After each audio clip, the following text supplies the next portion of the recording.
चूंकि बहुत तेज बारिश हो रही थी, इसलिए सास बहू ने छाता पकड़ा हुआ था। साथ ही सास बहू शारदा और अनामिका अपने चमकदार लंबे काले घने बालों को कंधे पे ऐसे रखी हुई थी ताकि चार लोग देखकर चले। हाथ में शॉपिंग कवर लेकर वो दोनों पैदल चलते हुए जा रही थी। तभी सुजाता, जो शारदा को पहचानती थी, उससे मुलाकात होती है।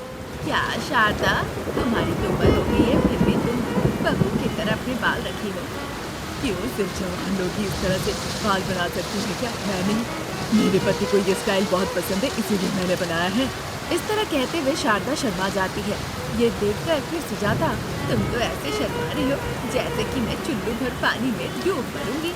अरे जलन खोटी, मेरे बालों को देखकर तुम्हें जलन हो रही है क्या? इस तरह की बातें हो ही रही थी, तभी अचानक से आसमान में बिजली गरजने लगते हैं। बहुत तेज बारिश होने लगती है। शारदा की छतरी हवा में उड़ जाती है। फिर जैसे ही बरसात का पानी शारदा के ऊपर गिरता है, शारदा के बालों से पूरा सफेद रंग निकल जाता है और काले रंग दिखने लगते हैं। ये देखकर सुजाता और अनामिका दोनों जोर जोर से हंसने लगती है। फिर शारदा अपनी बहू को देखकर, मेरे बालों का डाई निकल गया तो तुम इस तरह से हंस रही हो, और तुम दांत निकाल के बैल की तरह हंस रही हो। तुम्हें मेरे साथ ही घर जाना होगा। तुम मेरे साथ अब घर चलो, मैं तुम्हें मजा चखाती हूँ। इस तरह से कहकर वहाँ से वो चली जाती है। अनामिका की हंसी रुक जाती है। वो शारदा के पीछे पीछे जाने लगती है। सफेद बाल लेकर शारदा और काली बालों वाली बहू अनामिका दोनों ही अपने घर लौट आती है। बहू, जब तक मैं ना कहूँ तुम यहाँ से एक पैर भी नहीं हिलोगी। शारदा गुस्से से ऐसा कहकर अंदर जाती है और एक कैंची लेकर घर के अंदर से निकल आती है। तुम्हारा काला बाल है, इसलिए सुजाता के साथ मिलके तुम मुझ पे हंस रही थी। अब तुम देखो मैं तुम्हारे बालों के साथ क्या करती हूँ। इस तरह कहकर वो अनामिका के बालों को कैंची से काटने की कोशिश करने लगती है।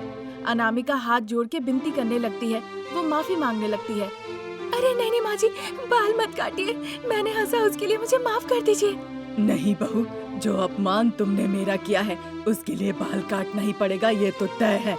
मुझे माफ कर दीजिए माँ जी। इतना कहकर अनामिका शारदा के पैरों पे पड़ जाती है, माफी मांगने लगती है। तब तक वहाँ पे प्रसाद आ जाते हैं। शारदा अपने पीछे कैंची छुपा लेती है। अनामिका वहाँ से उठ के सीधा किचन में चली जाती है, पर बार बार शारदा को बस अनामिका की वही हंसी याद आए जा रही थी। तभी एक दिन वनजा नाम की एक महिला शारदा के घर के सामने से गुजर के जा रही होती है। बाल ले लो बाल, सुंदर सुंदर बाल, सिर्फ 1000 रुपए में काले काले लंबे बाल, बाल ले लो बाल, 1000 रुपए में बाल। इस तरह कहकर गुजर रही थी। शारदा बगीचे में एक बेंच पे बैठी हुई थी और वहाँ पे बैठकर अखबार पढ़ रही थी। उसकी आवाज सुन के शारदा अपने हाथ के अखबार को फेंककर सीधा गेट के पास आ जाती है। फिर वनजा, जो थोड़ी दूर पे ही थी, उसे आवाज लगाती है। अरे इधर आना, इधर इधर इधर आओ जरा। वनजा आवाज सुन के पलट के देखती है। शारदा उसे बुला रही थी। उसके बुलाने पे वो शारदा के पास जाती है। बताइए मालकिन, आपको कितने बाल चाहिए? तुमने जो कहा सही है, काले बालों का इतना डिमांड है। हाँ मालकिन, बहुत डिमांड है। मैं 1000 रुपए में बाल खरीदूंगी, तुम मुझसे अगला तो उससे ज्यादा भाव में खरीदेगा ना? उसके बाद और महंगे दामों में कोई और खरीद लेगा। इसी तरह चेन सिस्टम है मैडम। वैसे क्या आपके पास काले बाल हैं? कल तुम आओगी क्या? मैं तैयार होके रहूंगी। ठीक है मालकिन, फिर मेरे अलावा आप किसी और को मत दे देना। फिर तुम्हें 1 ग्राम बाल के लिए 1500 रुपए देने होंगे, दोगी ना? पहले आप मुझे काले बाल दिखाइए, तभी भरोसा होगा। ठीक है, फिर कल आओ, मैं बालों का बंदोबस्त करके रखूंगी, फिर भाव की बात करेंगे। इसके बाद वनजा वहाँ से चली जाती है। बहू रानी, तुम्हारे काले बाल है इसलिए तुमने हंसा था ना? अब तुम देखो मैं क्या करती हूँ।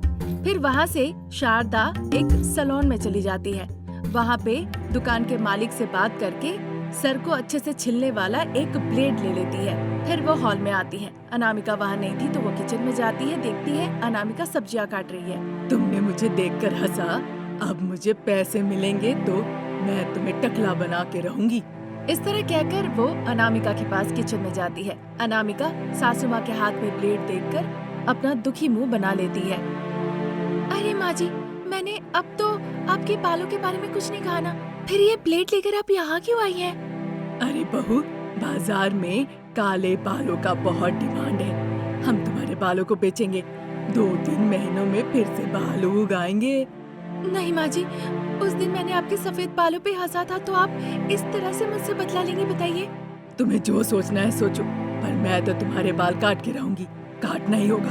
अगर हाँ कहोगी तो बिना घाव के होंगे, और अगर ना कहोगी तो फिर तुम्हारे सर पे 2-3 घाव भी और पड़ जाएंगे। ये आप सही नहीं कर रही हैं माँ जी।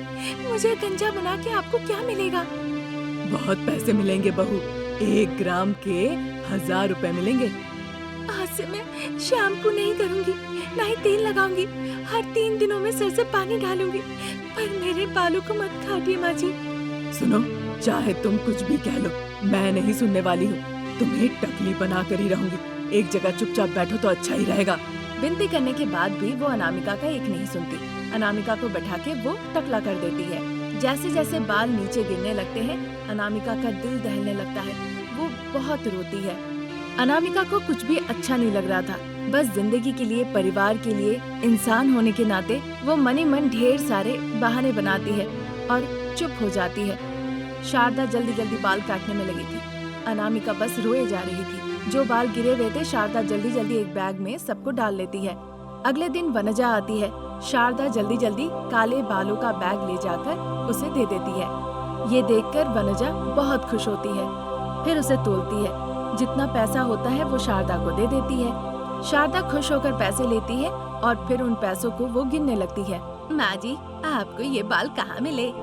बहू, अनामिका, कहाँ हो तुम? जरा बगान में पानी ले आना। इस तरह जोर से चिल्लाने पे गंजी अनामिका डर के मारे 1 गिलास पानी वहाँ पर लेकर आती है। वनजा अनामिका को देखकर पूरी कहानी समझ जाती है और फिर जोर जोर से हंसने लगती है। मालकिन, आपका आइडिया तो बहुत सुपर था। बाकी सासों को भी बताऊंगी। ऐसा कहकर मुस्कुराते हुए वनजा वहाँ से चली जाती है। बिना कुछ जवाब दिए गंजी बहू अनामिका भी वहाँ से चुपचाप चली जाती है और शारदा अनामिका को गंजा बनाकर जो पैसे कमाती है उससे वो बहुत खुश होती है। आसमान में काले बादल छाए हुए थे। बिजली कड़क रही थी, गरज रहा था। भारी बारिश होने की संभावना थी। जो खेत गए थे काम करने के लिए, वो जल्दी घर लौटने लगे। सासू माँ शारदा और बहू अनामिका खेत के कुएं के पास बैठकर दोनों घास काट रही होती है। माँ जी, आसमान देख के तो लग रहा है कि बहुत तेजों की बरसात होने वाली है। चलिए हम घर लौट जाते हैं। गायों को खिलाने के लिए हरी हरी घास नहीं है बहू। घास नहीं खाएगी तो वो दूध कैसे देगी? दूध नहीं तो पैसे नहीं आएंगे, और पैसे नहीं तो परिवार नहीं चल पाएगा। माँ जी, मैं आपको एक अच्छी तरकीब दूंगी जिससे गायों की दूध बढ़ सकती है। ये सुनते ही शारदा खुश हो जाती है और उत्साहित होकर पूछती है, ये क्या बहू? फिर इतने दिनों से तुमने कुछ कहा क्यों नहीं? छोड़ो, जो होना हो गया। पर आज से ही हम तुम्हारे विचार से सब काम करेंगे। बहुत सिंपल है माँ जी, हम गाय को बहुत पानी पिलाएंगे। उसकी ये बात सुन के सासू माँ समझ नहीं पा रही थी कि वो रोएगी या हंसेगी। फिर बिना कुछ कहे घास काटने में शारदा लग गई। उधर मिट्टी के घरों के फटे हुए दीवारों को देखकर बाप बेटा प्रसाद और रमेश सोच रहे थे, इन फटे हुए दीवारों को ठीक कैसे करें पिताजी? मैं भी वही सोच रहा हूँ बेटा। आप जब तक सोचेंगे ना, माँ तब तक खेत से भी आ जाएंगी। बाद में आप ही जानो। माँ का नाम लेकर मत डराया करो। उसका नाम लेते ही जो तरकीबाई होती है वो भी गायब हो जाती है। फिर से वो दीवारों को देखने लगते हैं। उधर सासू माँ जो बिना कुछ कहे घास काटे जा रही थी, उसे अनामिका देखकर कहती है, मेरी तरकीब कैसी लगी आपको माँ जी? सुनो, हसुआ मेरे हाथ में है और बहुत तेज धार भी है। ज्यादा बात किए बिना घास काटो, बारिश होने वाली है, घर भी जाना है। शारदा की इस बात पे अनामिका कुछ जवाब नहीं देती है। मनी मन सोचती है, मुझे इतनी अच्छी तरकीब आई, ये देखकर सासू माँ को जलन हो रही है। ये सोचकर वो घास काटी रही थी, तभी थोड़ी थोड़ी बारिश शुरू हो जाती है। शारदा अनामिका पशु के छांव में जाके छिप जाती है। ये क्या माँ जी, अचानक से बारिश शुरू हो गई। ठीक है बहू, अगली बार बारिश समय मिलूंगी ना तब पूछूंगी। अरे बारिश, मेरी बहू को बिना कुछ बताए तुम कैसे गिरने लगी? वो तुमसे बड़े प्यार से पेश आएगी। ठीक है बहू? अब जब आप कह रही हैं तो मैं कैसे ना कहूँ। ठीक है माँ जी। यहाँ थोड़ी थोड़ी बारिश हो रही है, पता नहीं घर की तरफ क्या हाल है। फिर तो माँ जी, जो घास हमने काटा है उसे लेकर घर की तरफ जाना चाहिए, नहीं तो बारिश में कहीं हम यही ना फंस जाए। ठीक है, चलो बहू। इतना कहकर सास बहू जो घास काटी थी उसका बंडल बनाती है और उसे सर पे लेके वो घर की तरफ रवाना हो जाती है। जब तक वो घर पहुंचती है देखती है बारिश भी रुक गई है। सास बहू को थोड़ी राहत मिलती है। अनामिका जहाँ पे पशुओं को रखा गया था वहाँ पे जाती है और उन्हें हरी हरी घास खाने के लिए देती है। गायें भी खुशी खुशी से घास खाने लगती है। उधर पिता और पुत्र प्रसाद और रमेश दीवारों के दरारों को देख रहे थे और शारदा उन्हें गुस्से से देख रही थी। अब बाप बेटे ने पिछली बरसात में वादा किया था कि इसकी मरम्मत करवा देंगे। इस बार हम वादा कर रहे हैं शारदा, जरूर मरम्मत करवा देंगे। क्या कहते हो बेटा? इस बार हमें अपना वचन कायम रखना होगा पिताजी। ये सब सुन सुनकर मैं और बहू अब तो मानो कि थक गए हैं। इसीलिए हमने फैसला लिया है कि इस बार एक समझौता तो हम करके ही रहेंगे। तो क्या इस घर के कागजात को लाके गिरवी रखकर उन पैसों से तुम मरम्मत करवाओगी माँ? इतना मजाक क्यों बेटा? पड़ोस के गांव में खेत जोतने गए और लौटते वक्त अगर एक्सीडेंट हो जाए। रमेश समझ जाता है अपनी गलती और अपना सर झुका लेता है। अगर किसी का बच्चा मर जाए तो केस ना करने पे 3 लाख का मुआवजा मिलता है। बस इतना ही कागज में लिख के मुझे उन्हें देना है। अरे शारदा, अभी ये सब क्यों? इस साल तो अभी तक तेज बारिश भी नहीं हुई है और पता चला है बारिश होगी भी नहीं। इतना कहकर वो साथ रमेश को लेकर चले जाते हैं। एक दिन सास बहू खाना खाने के बाद नीचे चटाई पे सो रही थी। दूसरे बिस्तर पे हरीश और प्रसाद सो रहे थे और तीसरे बिस्तर पे रमेश के साथ भव्या सो रही थी। तभी अचानक से गर्जन और बिजली के साथ बहुत तेज बारिश शुरू हो जाती है। सब सोए हुए थे, उनके ऊपर बारिश की बूंदें गिरने लगती है। फिर शारदा अनामिका नींद से उठ जाती है। पूरे घर में जहाँ जहाँ छेद थी वहाँ बर्तन ले जाके रखने लगती है। बारिश और तेज हो गई, बिजली चली गई। फिर अनामिका लैंप जलाती है। डरते हुए बच्चों को ले जाकर बिस्तर पे सुला देती है ताकि बारिश का पानी ना गिरे। इसीलिए प्रसाद और रमेश चावल के बोरे से पर्दा जैसा बना देते हैं। शारदा अनामिका घर के एक एक कोने में जाके बैठ जाती है। बूंदाबांदी के बीच में भी दोनों एक एक बार झपकियां ले लेती हैं। देखते देखते सुबह हो जाती है। हरीश और भावना अपने स्कूल चले जाते हैं। रमेश और प्रसाद बगीचे के बेंच में वस्तु के तरह बैठे रहते हैं।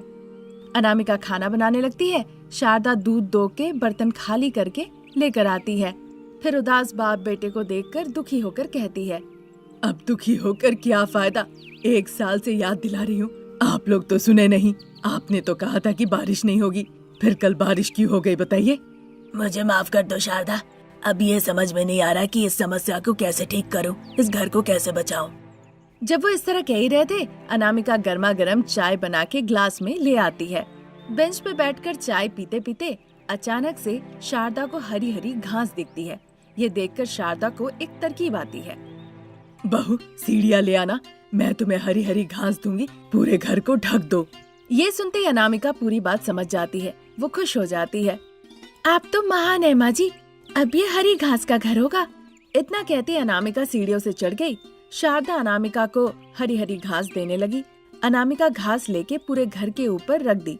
तभी शारदा अपनी बहू को एक लंबी रस्सी भी दी। ये क्यों माँ जी?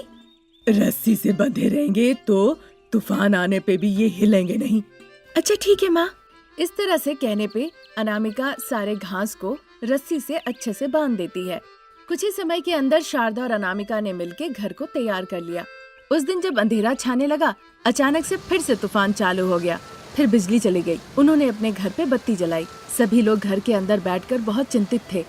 बाहर तेज बारिश शुरू हो गई, लेकिन सास बहू के घास के घर के अंदर एक बूंद पानी तक नहीं आया। अगले दिन फिर से सास बहू हरी हरी घासें काट के गायों को खिलाने लगी और दूध बेचकर पैसे कमाने लगी। उन पैसों से खुशी खुशी जीने लगी। आज यहीं तक। नई कहानी लेकर जल्द हाजिर होंगी। नमस्कार।